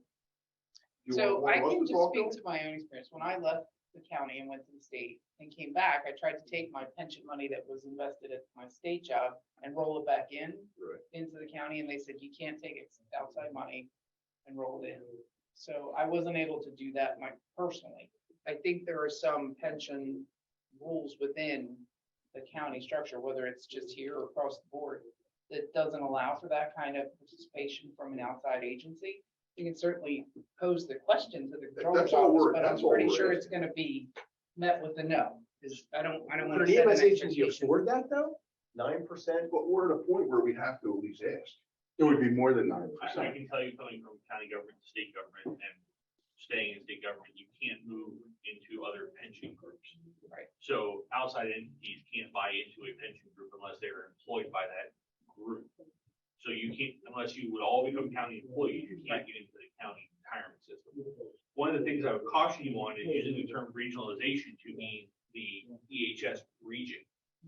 Regionalization can be more than that. It can be multiple squads, and it might not be an appropriate or accepted opinion, is that we regionalize in one geographic area of a county or multiple parts extending into other counties to take those 7 struggling agencies and make one successful. I will say that across the Commonwealth, there are regionalization projects that have worked, and there's ones that have failed miserably. Some that have come from hospital-based entities that take on a growing reach, and others across the board. It has to be based off of what the community needs. I will say, sitting here listening to some of the conversation where we say, well, you're not in service ALS all the time. Well, does the community really need ALS all the time, or do we need to focus back to the original days of EMS where high quality BLS, and when I needed the paramedic, I needed the paramedic? Again, not popular opinions in many places, but how do we realign the system to what is physical need versus what everyone wants to Cadillac, but they want to pay a Yugo budget for it? So true. I didn't announce that Dr. Rum was here intentionally because I truly wanted everybody to, I just wanted everybody to speak frankly and not be polished and be on our best behavior because he was here. That was my intent. I intended to leave him out just so he could hear. I'm It sorry. was a long comment, but it's hard to read. And I see, Joe, you have your hand up as well. Jason, before you go, I want to add one other Certainly. thing. And Ray, to your point of we need to go to Audrey or EFP, we need to do this. I will tell you that every time I've testified in front of committees, we've heard that EMS needs to fit in this nice little box. And why can't we just dispatch it to this? Or why can't we, do this or that? The conversation about the IALS, Dr. Wydrow, Audrey, I applaud the fact that we're doing it for patient safety. We're not just doing it on a whim. And the conversation of having a supervisor override it will delay care, in my opinion. I can see that becoming an issue where we're now having a debate between a dispatcher and a supervisor of, well, I think it fits, it doesn't. And that's probably one of the worst ideas. But doing it the right way for the best idea of the patient safety is important, but trying to ensure that we're meeting the needs of our system and we're working through those processes and trying to get people to understand we're not a box. Yes, we arrive in a vehicle that is shaped like a box. We carry you in the back of a box to the hospital, but we are not neatly fit into a box. Billing doesn't fit an ALS-1 all the time. It could be a BLS patient that we've over triaged into an ALS-1. There's a few different things that we need to try to educate the public, elected officials on. And when we talk about recruitment and retention, everyone thinks that the state should find some magic bullet to fix the recruitment and retention issue. I can give you tools in a toolbox to help get the square peg into a round shape to fit into the round hole, but every agency has to look at what their culture is, how they're treating their employees, what those values are that people are seeking, and kind of adjust their business model and really kind of get those old salty providers out there and go, listen, you're either happy to work here or you're not. What can we do to address your needs?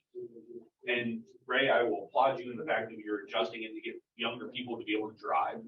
But in the same aspect, we need to try to recruit those people in early on without having the requirement. When I started my EMS career, I couldn't get on a 911 truck anywhere because I didn't have experience. Well, how in God's green earth are you supposed to get experience if no one will hire you? I'll go work at McDonald's, I'll go work wherever because that's the only way I can try to get my foot in the door somewhere to make a paycheck. You have to try to get them in ahead of time and build them into your system. What's the great thing about taking a new provider with no experience? You build them into the model of your system. You train them to what you want. So when they work for you, they know their expectations, and you build a culture of environment that they go out and go, wow, you should come work with us. They care about you. That's all I The have. police cadet model is one I think we need to figure out. How does that look with, how do you take someone who works at Walmart, and 2 years later, they come out as a paramedic and make that a career decision like police do versus for us, it's, you know, to your point, you can volunteer somewhere or you can, you know, not get a job and do transport in a facility, no offense. And eventually you'll be good enough to do this. And how do you get rid of that stigmatism and say, we're going to create a pathway for the average person who never thought of this as a career. And this, like many, if you look and talk to many police officers, they didn't think about being a police officer. Someone pushed them in the direction of that model of training, which the complicated part is how do you pay for that? It's huge cost. Yeah. But again, we got to figure out a way. I mean, if it works for police, it works for larger municipal fire departments. We got to figure out how does that work within an EMS system. Not easy, but Joe, you have your hand up? Yeah. As just a lowly street provider, it's good to see that managers are finally talking to each other. I do think that everybody needs to work together with health insurance and retirement.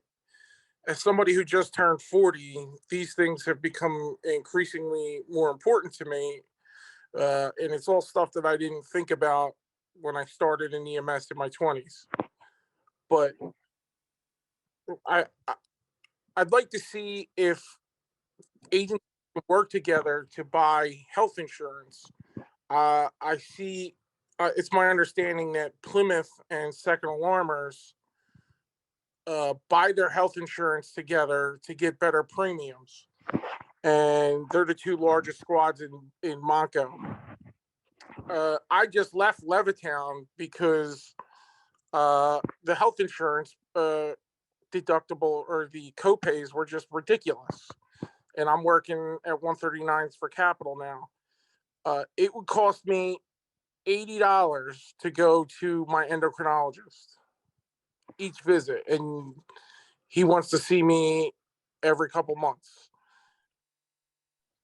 And $50 just to go to visit my primary care.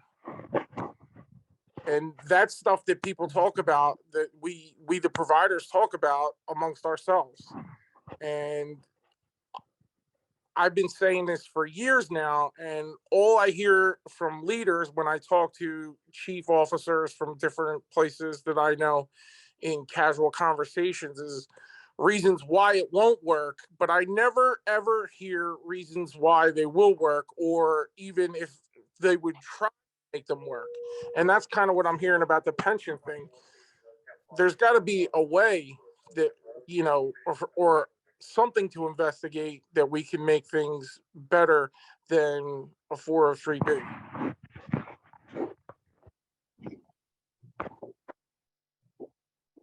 Larry always says it's the damn greedy doctors. There you go again. What's that? That they're the problem. Joe, I hear what you're saying, and believe me, it's a concern. And I don't have that solutions. I don't have an EMS agency myself. I work with all the EMS agencies, and I know that the EMS chiefs here and even online know what I'm thinking in the back of my head when we talk about working together. It's my same analogy. We don't buy 4-inch by 4-inch pieces of gauze together. So making these big high price decisions even more challenging, I think. And then we work together in a collaborative group, but where EMS has always struggled, and I think it's probably everywhere, is we come up with an idea and our implementation is poor or non-existent. So we identify problems and we find reasons not to do it. And believe me, I was the first one to say, you know, I remember going to a chiefs meeting probably several years ago, and I said, well, what do we tell people when they come into an EMS organization and they want to be an EMS provider? Oh yeah, by the way, it's your son and daughter. And they say, oh, we tell them not to do it, you know? And that's what we really have to think about, is how we treat ourselves. You know, we've had several providers, EMS, even if it's for 5 years, EMS has provided people with the opportunity to go to school, you know, to expand their career. And listen, I'm a diehard EMS person. I always thought for years we would be at a regional system. It's always going to be next year the year. And here I am, year 30, and still we don't have that dream EMS system. And I'm convinced even when you get that dream EMS system, we're going to have complaints about it. It'll always be something else. I hear about it from colleagues all over the country that were in Bucks, you know, that say they have similar problems, you know, and they've gotten raises, and within 2 months, the system sucks again. And I always tell people, if you're in a job that you believe sucks, no matter how much they pay you to do it, the job's still going to suck. You know, and that's what we really have to think about. If you look at most healthcare, whether it's EMS, whether it's hospitals, whether it's, you know, the three things that define the successful ones is that they have scale, and that scale gives them revenue and it gives them negotiating power. It's that they have a wage that is competitive, and then they're able to leverage benefits in a way that is cheaper than the person next door. That's how, and so whether it's a large EMS entity, whether it's a big hospital system, those are kind of their three things that they need to do to be successful. And I think it's becoming more and more difficult for a standalone EMS agency who doesn't have several of those cornerstones to be in it to win it. I mean, it's challenging, and that's, you know, to Rhodes' point, you know, EMS agencies need to be working together to say, how do we develop scale amongst ourselves? How do we develop more ability to negotiate with a vendor, whether it is for health insurance or whether it is for 4x4s? I think that that's been a difficult thing, and there's several leadership folks in the room and on the Zoom. I mean, those conversations don't always seem to happen naturally. Mm-hmm.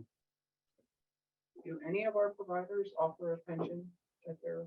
No, the only places that have a pension is our hospital-based system. Joe, does a Capital give you as a pension, or do they have like a 403 or 401? For one. Because I think Grandview, if I'm not mistaken, Grandview still has a pension, and St. Luke's has a pension. They did until about 2 years ago. I don't know now. I might ask, You're freaking up there a little bit.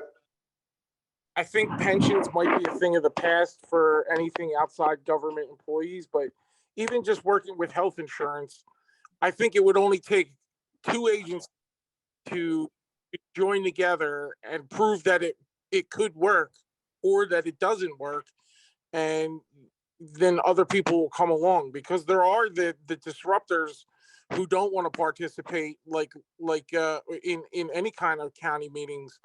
You know, there's chiefs that don't come to chiefs meetings, that don't play well with others, but you shouldn't let them, you know, lead the pack. You should just show them the error of the ways. Yeah, yeah. We only have a short amount of time left because we could talk all day. I know I can, especially about systems and problems, you know. I just want to address a few other things because of the comments we've received. Number one, as far as the county paramedic program, we're working with the college. It's not going as fast as I would like it to go. I've kind of had some disappointments, but we're working towards it. But keep in mind, the viability of a paramedic program is to have people in it, you know, and regardless of what, listen, my paramedic program was right here in this building at the training center.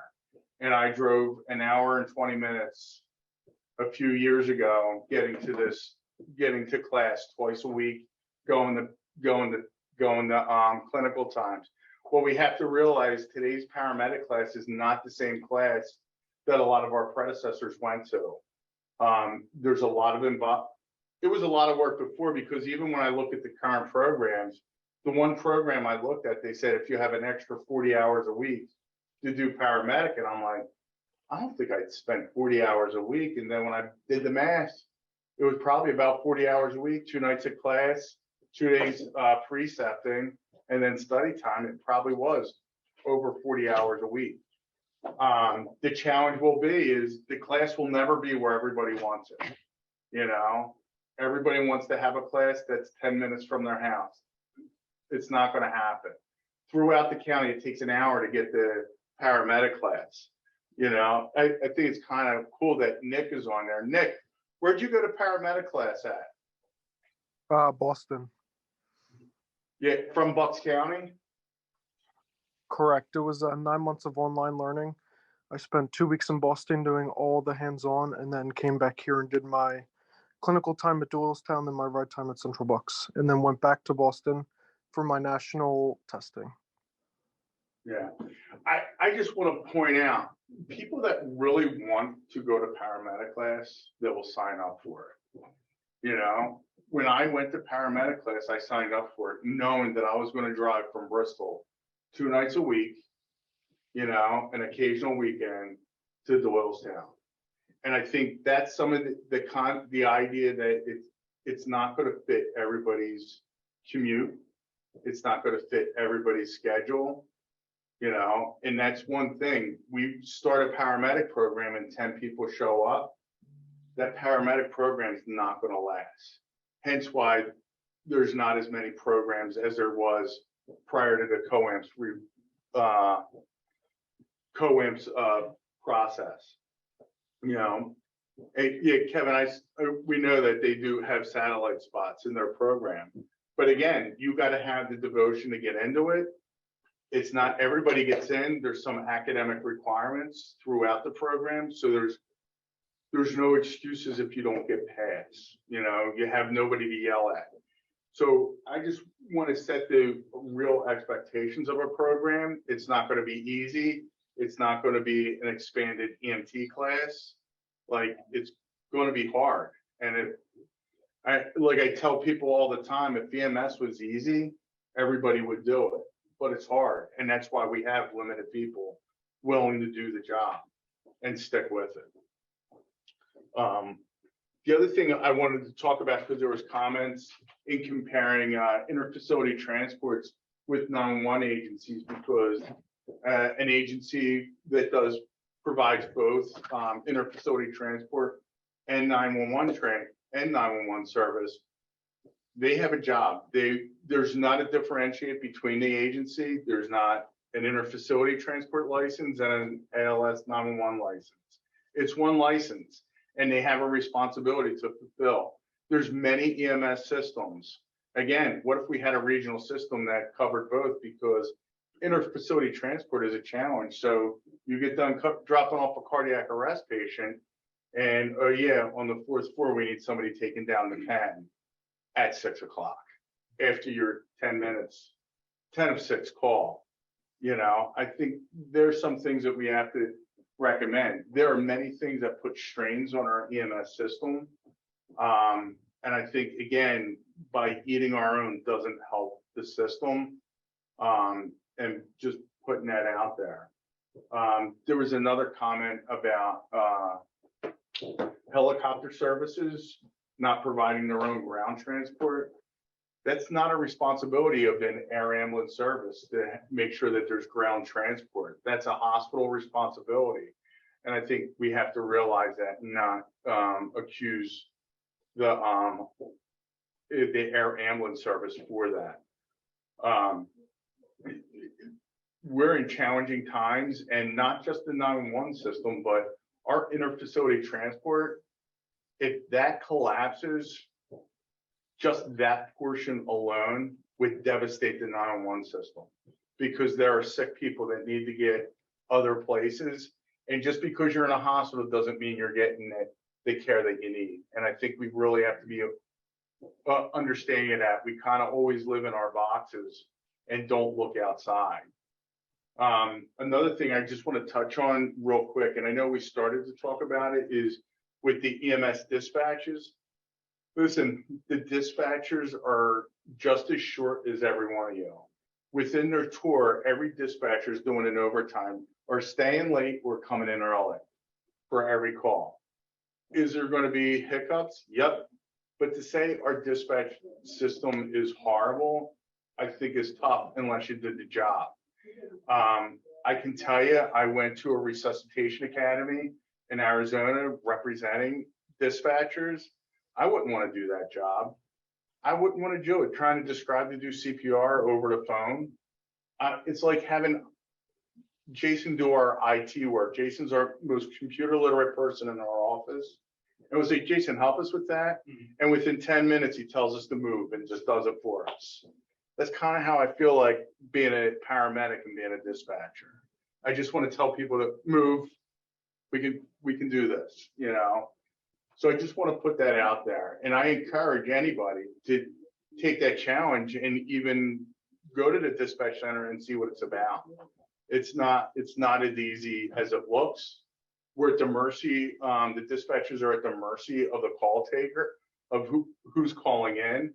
So whatever they say it is, it might not be exactly, but they try to draw out. It's a challenging job.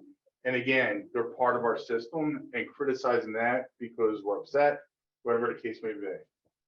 Listen, I've done QA forever, and I say it 1,000 times, and everybody is tired of hearing me say it. There's no room bigger than the room for improvement, but we got to give ourselves the ability to do that, you know, and understand other people's jobs.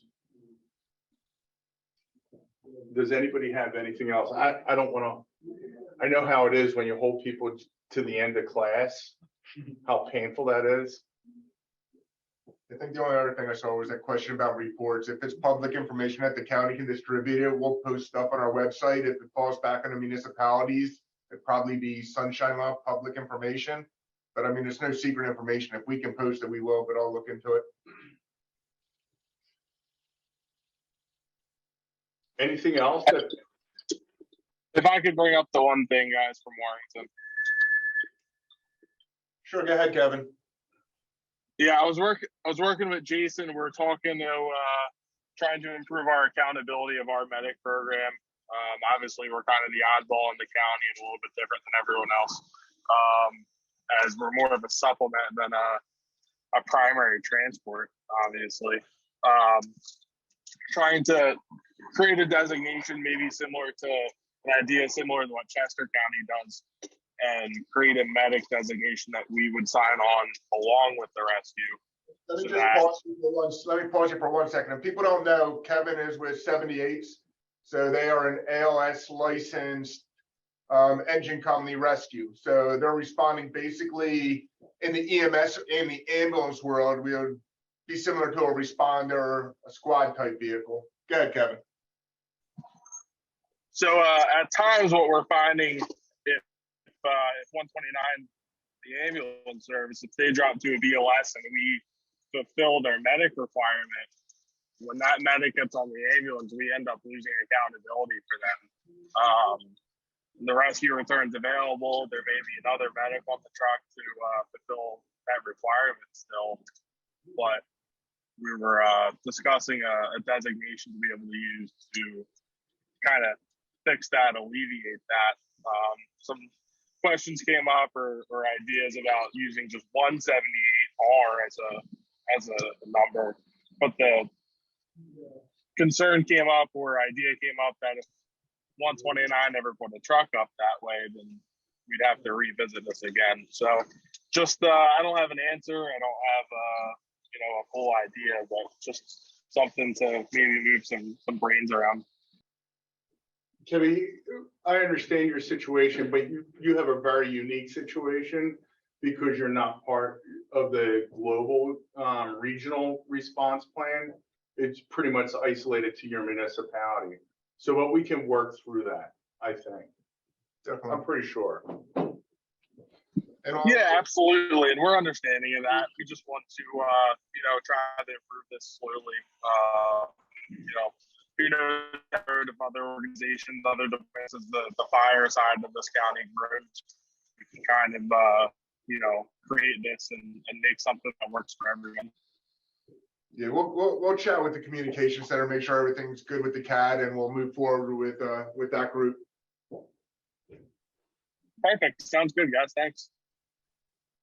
Kevin, to kind of reassure you that Jason did reach out to myself and Deputy Director of Technology Todd Newman about this topic, and myself and Todd have briefly discussed, exactly that challenge in CAD of, an identifier that makes sense, as well as CAD capability to make it work to your needs. That sounds great. I know there was a discussion today at the meeting with you guys, so we look forward to that. Hopefully, to create something in Bucks. And again, this is all new and trying to pioneer something for anyone else that may get involved in this. Yeah, with all the paid fire companies popping up, I see it definitely a potential. Anybody have anything else? That's all I had. Thanks. Yep. Listen, I like these town hall meetings. I wish they were more in person. I think it's kind of exciting that we have 33 participants, well, probably 30 participants. We exclude the office. Yeah, Central Bucks will cover that. They have a classroom of people there. Oh, cool. I think these are important discussions. I'm open to these discussions. I'm not narrow-minded. I hear everything you're saying.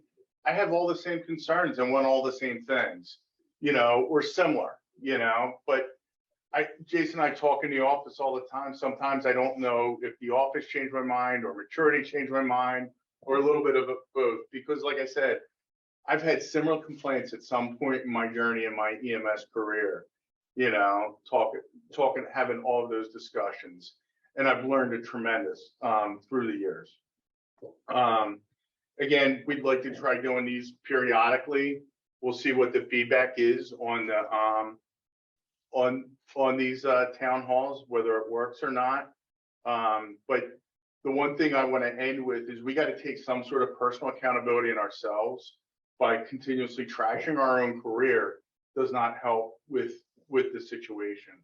And I think that is one of the most important things that we have to take back, is because once everybody leaves, it's a challenge to pull them back in.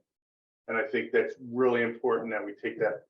If anything you do is you really got to think about it. We all want time off. We don't want to do mandatory overtime, but we have to encourage bringing people in so people can cover those shifts so we can take off. I don't have anything else. We're a minute over schedule. I'll probably get bad reviews now. Thank you, Director Luce. Anything? All right. There you go.